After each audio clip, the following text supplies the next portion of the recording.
तो हेलो दोस्तों, कैसे हैं आप सभी। मैं आशा करता हूं कि आप सभी लोग जो है वो बहुत ही अच्छे होंगे और अपना ध्यान रख रहे होंगे। तो फाइनली जो है वो यूजीसी नेट का रिज़ल्ट आ गया है, आप सभी ने देखा होगा।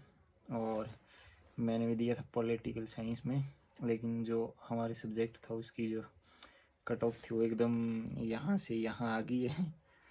और बहुत सारे बच्चे शॉक्ड है, मैं खुद शॉक था, क्योंकि इतनी कम कट ऑफ जाना, जबकि सबसे हाईएस्ट होती थी हमारे सब्जेक्ट की, इस बार सबसे कम में आ रही है हमारे सब्जेक्ट की।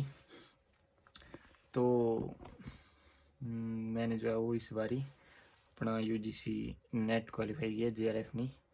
जेआरएफ के लिए बहुत पढ़ना पड़ता है और मैं साथ में जॉब भी करता हूँ, लेकिन कर सकते हैं, ऐसी बात नहीं है कि नहीं कर सकते। तो काफ़ी खुशी हो रही है कि फाइनली, जिसके लिए इतने टाइम से पढ़ रहे थे। तो मैं आपको कुछ बताता हूँ कि जो पॉलिटिकल साइंस यूजीसी नेट है, अगर आपको इसके बारे में जानना है तो जो यूजीसी है, जो यूजीसी का नाम तो आप सभी ने सुन लिया होगा अभी तक, जिसको नहीं भी पता था उसको भी पता लग गया होना यूजीसी किसको बोलते हैं। तो जो उसका जो एक पेपर होता है जिसको एनटीए करवाती है नेट का,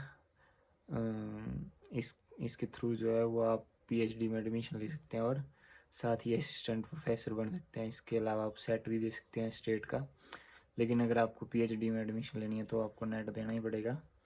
उसके स्कोर पे जो है वो आपकी पीएचडी में एडमिशन होती है। तो जो नेट का सिलेबस होता है उसके बारे में आपको थोड़ा बता देता हूँ। इसमें 2 पेपर होते हैं, एक 100 नंबर का, एक 150 का, एक साथ ही होता है। मतलब 150 क्वेश्चन एक साथ ही आते हैं, लेकिन 2 पार्ट में डिवाइड होता है। पहला जो आपका एक जनरल पेपर होता है जिसमें आपका teaching aptitude, research, math, reasoning, ऐसे 10 यूनिट हैं। और जो दूसरा है उसके 100 क्वेश्चन होते हैं, इसके 50 होते हैं। और दूसरा जो सब्जेक्ट है उसमें 100 क्वेश्चन होते हैं, उसमें भी हमारे सब्जेक्ट में 10 यूनिट है। Western political thinker, Indian political thinker, comparative politics, political theory, SSC international relation. तो ये भी 10 यूनिट है। और इन दोनों, ये जो दोनों पेपर हैं इनकी मेरिट बनती है। एक क्वेश्चन 2 नंबर का 300, और 300 में से मेरिट अप्रोक्स 240-250 के करीब जाती थी। जनरल जेआरएफ की इस बारी जो है वो 210-12 ऐसे से वो पहुँच गई हुई है।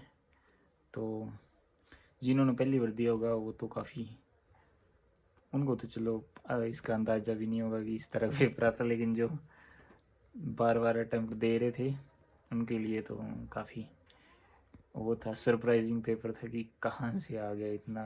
कुछ तो हिस्ट्री का पेपर बता रहे थे इसको।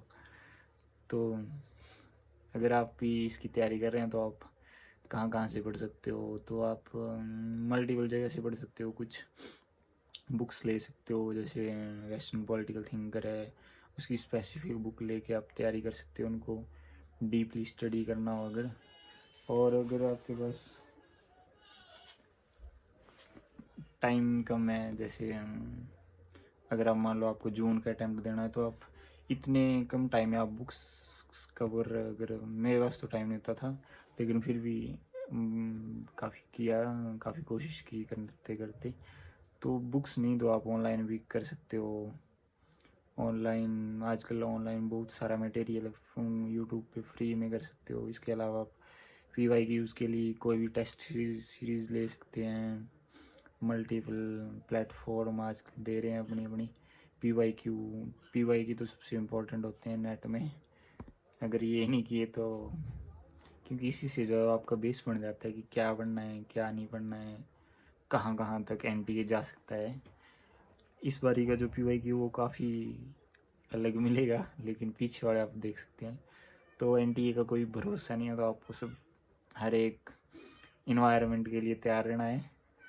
इसके अलावा अगर मैं बताता हूँ अपने बारे में, मैंने एचपीयू से अपनी ग्रेजुएशन की थी 2022 टू 24 में। और 24 में मैंने वहीं 1 साल का और डिप्लोमा, पीजी डिप्लोमा किया, साथ में यूजीसी नेट की तैयारी कर रहा था। और लेकिन जो एग्ज़ाम थे वो बिल्कुल साथ में आते थे। दिसंबर में एग्ज़ाम है तो दिसंबर में एग्ज़ाम होते थे, तो इतना तैयारी का वो नहीं मिलता। फिर जॉब लग गई बीच में ही, तो जॉब के बाद भी टाइम निकाल के पढ़ते थे। लेकिन ये जो मेरा अटैम्प्ट था, 5th अटैम्प्ट था, तो इसके इससे ऐसा नहीं था कि पहले नहीं होता था, कुछ 2-4 मार्क्स से रह जाता था, ओनली पीएचडी तो हो जाता था हर बारी। लेकिन इस बारी जो है वो नेट हो गया, तो मेरे को तो काफ़ी खुशी है। जेआरएफ के लिए दुख है, लेकिन खुशी है नेट का हो गया। इसके अलावा आप भी कर सकते हैं। अगर आप जेआरएफ करते हैं तो आपको पता है इसमें आपकी 35, 40, 45 तक जो है वो 1000 तक आपको फेलोशिप लग जाती है। और अभी बोल रहे हैं नया पे कमीशन आ रहा है, तो हो सकता है ये बढ़ भी जाए, 60, 70, 80 तक पहुंच जाए। तो यही है, अगर पढ़ाई एक ऐसी इन्वेस्टमेंट है जो आपको पूरी उम्र रिटर्न देती है बोलते हैं। तो यही है, पढ़ो, आगे बढ़ो। अब देखते हैं आगे, तैयारी करते हैं असिस्टेंट प्रोफेसर के लिए या पीएचडी के लिए, दोनों में जहाँ भी होता है उसके लिए जाएंगे। अगर आपको असिस्टेंट प्रोफेसर में जाना है तब आप पीएचडी में ज़रूर जाएं, क्योंकि जो आपका स्कोर होता है पीएचडी में, जो आपको जो डिग्री के साथ साथ आप अपने पेपर भी पब्लिश करते हैं, तो उसके बेस पे जो है वो, जब आप असिस्टेंट प्रोफेसर में जाते हैं तो उसमें आपको काफ़ी बेनिफिट मिलता है। इंटरव्यू के साथ साथ जो आपका ये जो स्कोर होता है, पीएचडी वाले नंबर होते हैं, ये भी लगते हैं, तो आपके लिए जॉब में आसानी हो जाती है। तो यही था इस वीडियो में, और उम्मीद करता हूँ आपको अच्छा लगा होगा। आप भी किसी पेपर की तैयारी कर रहे हैं तो हमारे को ज़रूर बताएं, और अगर पॉलिटिकल साइंस के बारे में कुछ भी आपकी इंक्वायरी हो तो आप पूछ सकते हैं हमारे से भी। मैं कोशिश करूँगा कि आपको कुछ ना कुछ बता सकूँ। तो मिलते हैं किसी और वीडियो में, तब तक के लिए बाय बाय, टाटा।